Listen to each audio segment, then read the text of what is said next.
कहते हैं कि पुराने वक्तों में किसी हाकिम ने एक बड़ी गुजरगाह के बीचों बीच एक चट्टानी पत्थर ऐसे रखवा दिया कि गुजरगाह बंद होकर रह गई। अपने एक पहरेदार को नजदीक ही एक दरख्त के पीछे छुपाकर बिठा दिया ताकि वो आते जाते लोगों के रद्द अमल साने और इससे आगाह करे। इत्तेफाक से जिस पहले शख्स का वहां से गुजर हुआ वो शहर का मशहूर ताजिर था, जिसने बहुत ही नफरत और हिकारत से सड़क के बीचों बीच रखी इस चट्टान को देखा, ये जाने बगैर कि ये चट्टान तो हाकिम वक्त ने ही रखवाई थी। इसने हर इस शख्स को बेनुख्त और बेहिसाब बातें सुनाई जो इस हरकत का जिम्मेदार हो सकता था। चट्टान के अर्द गिर्द एक दो चक्कर लगाए और चीखते डेवती हुए कहा कि वो अभी जाकर आला हुक्काम से इस हरकत की शिकायत करेगा और जो कोई भी इस हरकत का जिम्मेदार होगा इसे सज़ा दिलवाए बगैर आराम से नहीं बैठेगा। इसके बाद वहां से तामीराती काम करने वाले एक ठेकेदार का गुजर हुआ। इसका रन अमल भी इससे पहले गुजरने वाले ताजिर से मुख्तलिफ तो नहीं था, मगर उसकी बातों में वैसी शिद्दत और घन गरज नहीं थी जैसी पहले वाला ताजिर दिखाकर गया था। आखिर इन दोनों की हैसियत और मर्तबे में नुमायां फ़र्क भी तो था।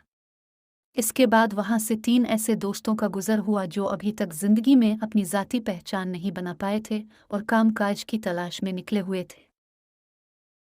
उन्होंने चट्टान के पास रुककर सड़क के बीचों बीच ऐसी हरकत करने वाले को जाहिल, बेहुदा और घटिया इंसान से तशबीह दी, कहे लगाते और हंसते हुए अपने घरों को चल दिए। इस तरह मुख्तलिफ लोग गुजरते रहे और पत्थर को, हुक्मरानों को बुरा भला कहते रहे। इस चट्टान को सड़क पर रखे 2 दिन गुजर गए थे कि वहां से एक मफलूक अलहार और गरीब किसान का गुजर हुआ। कोई शकू किए बगैर जो बात इसके दिल में आई वो वहां से गुजरने वालों की तकलीफ का एहसास था, और वो ये चाहता था कि किसी तरह छूटे हुए पत्थर वहां से हटा दिया जाए। इसने वहां से गुजरने वाले राहगीरों को दूसरे लोगों की मुश्किलात से आगाह किया और उन्हें जमा होकर वहां से पत्थर हटवाने के लिए मदद की दरख्वास्त की, और बहुत से लोगों ने मिलकर जोर लगाकर चट्टान नुमा पत्थर वहां से हटा दिया। जैसे ये चट्टान वहाँ से हटी तो नीचे से एक छोटा सा घड़ा खोदकर उसमें रखी हुई एक संदूकची नजर आई, जिससे किसान ने खोलकर देखा तो उसमें सोने का एक टुकड़ा और एक खत था, जिसमें लिखा हुआ था कि हाकिम वक्त की तरफ से इस चट्टान को सड़क के दरमियान से हटाने वाले शख्स का नाम, जिसकी मुस्बत और अमली सोचना मसाइल पर शिकायत करने के बजाय इसका हल निकालना ज़्यादा बेहतर जाना।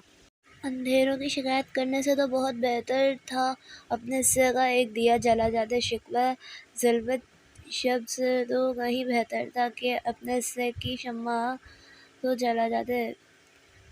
बसत शुक्रिया, रूह और रूहानियत का सफ़र।